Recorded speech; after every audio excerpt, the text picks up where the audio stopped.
Thank you for coming by, Tory Magoo 44. Today is June 15th, 2016. Amazing. I was waking up 15 years ago. I was in the Church of Scientology 15 years ago, June 15th, 2000. I was in it. I was on the internet. I made 4,000 posts in 4 weeks, and I cannot believe my life since I left. Yesterday, we went over to Author Services, which is the sci-fi end of, they use it for science fiction of L. Ron Hubbard. The truth is, a lot of the top executives, including Miscavige, used to always hang there. And I believe he has an apartment right next door to there with huge barbed wire fences, by the way, behind it, which I've taken photographs of. Thank you very much. But yesterday we went to Picket because they're having an opening of Battlefield Earth. Now, Battlefield Earth, for anybody who missed it, was deemed the worst movie of the decade. I mean, it was awful. John Travolta starred in it. I was there at the original Battlefield Earth. We were there as I was a volunteer for OSA, but we were there to make sure none of the critics got to John Travolta. It was very, very funny. But anyway, it was funny because they had a big top secret party afterwards and I got in. Not with them. Travolta came up to me and gave me a hug and said, "I'll never forget you and Vicky," because we helped supervise him in the very, very beginning. And so I thought, I want to go in and talk to him. So I just went in with someone else. You're supposed to have a badge and everything. And the guy said, "Show me the badge." And I just looked at him and he let me in. And I went in and I talked to John Travolta and this other guy. And then I got a couple of drinks and brought him out to Gavino and Bigliotti and said, "I just wanted to congratulate you on your top secret thing." But yeah, that was Battlefield Earth 1. They had very few celebrities. It was actually really embarrassing because they had very few celebrities that showed up for it. It was mostly children. It's a big red carpet thing, but it was mostly kids in Scientology. It was kind of awful, and the movie was awful. So there you go. So now they're putting out the book. Now, why would they put out Battlefield Earth now? They need to put out something. Why? Because David Miscavige's father has left and written a book called Ruthless, which if you haven't read it, I highly recommend you get it. It's at Costco, and you can get it also on Amazon.com, as far as I'm sure other places, but those are the two I know of. Anyway, so they're putting out Battlefield Earth. So we're there to Picket, basically with the signs "Call Me" for Phil and Willie, to have their daughter, who is disconnected from them and won't talk to them in 5 years, call them. So we go with our little peaceful signs, "Call Me." And these guys, I'm telling you, they are getting worse and worse by the day. I've said it for years. The worse they get, the more violent they're going to get.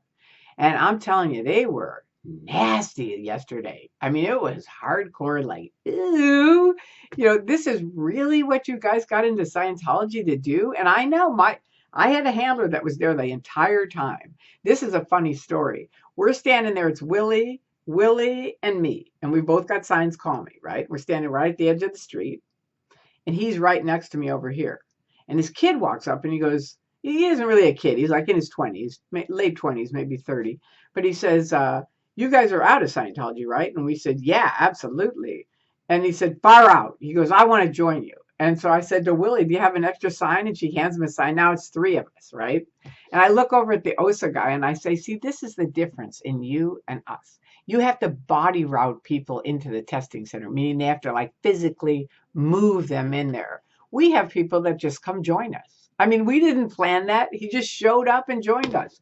And the guy went to town. He was out, with the sign, "Call me, call me, call me," walking all over the place. It was great.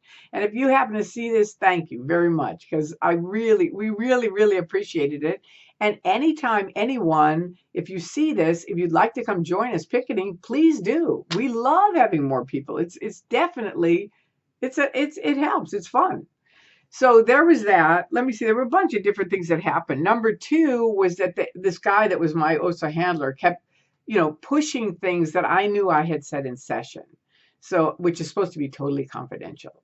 So I said to him, "Look, let's get something straight. This is the difference in your group and ours. Your group goes into my private confidential folders and takes out worksheets and buttons that they think I have, feeds them to you, you spit them out to me. They're not buttons for me anymore, but you don't know that. But I know it's proof that you go into my folders and do that. And that is pathetic.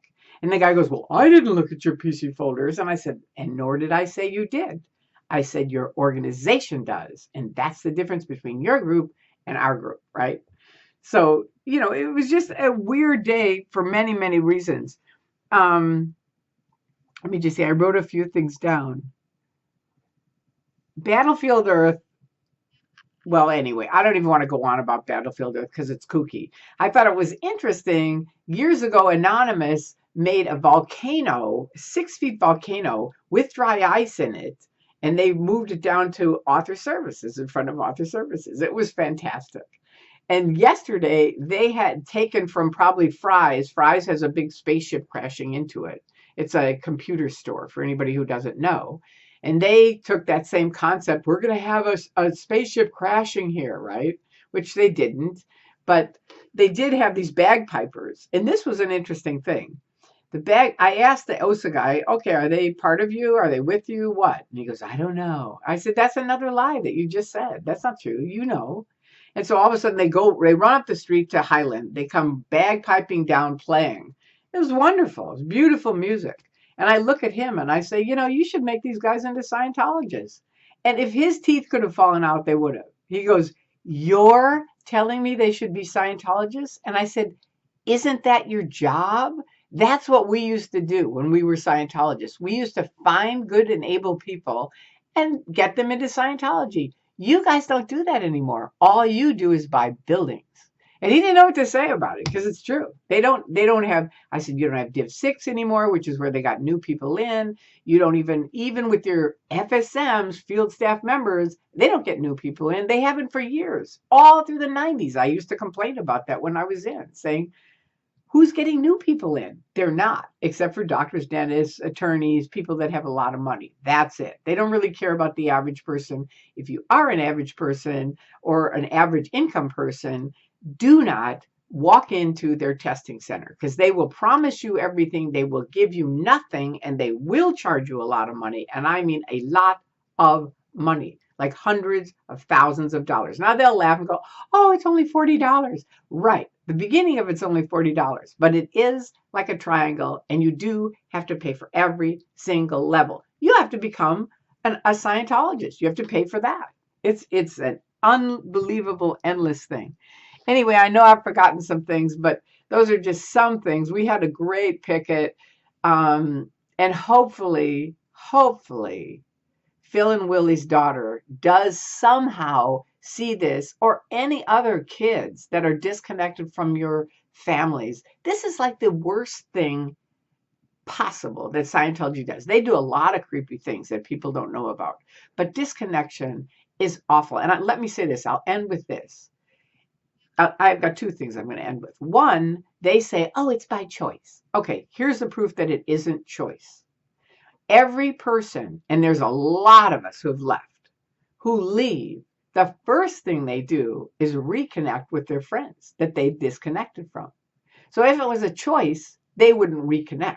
And that's happened over and over and over and over. So it proves it's not a choice. It's a policy that's part of what L. Ron Hubbard wrote, that you have to do it. If someone is declared a suppressive, and yep, I'm going to get out my SP declare, just in case somebody missed it, here it is. They declare you suppressive.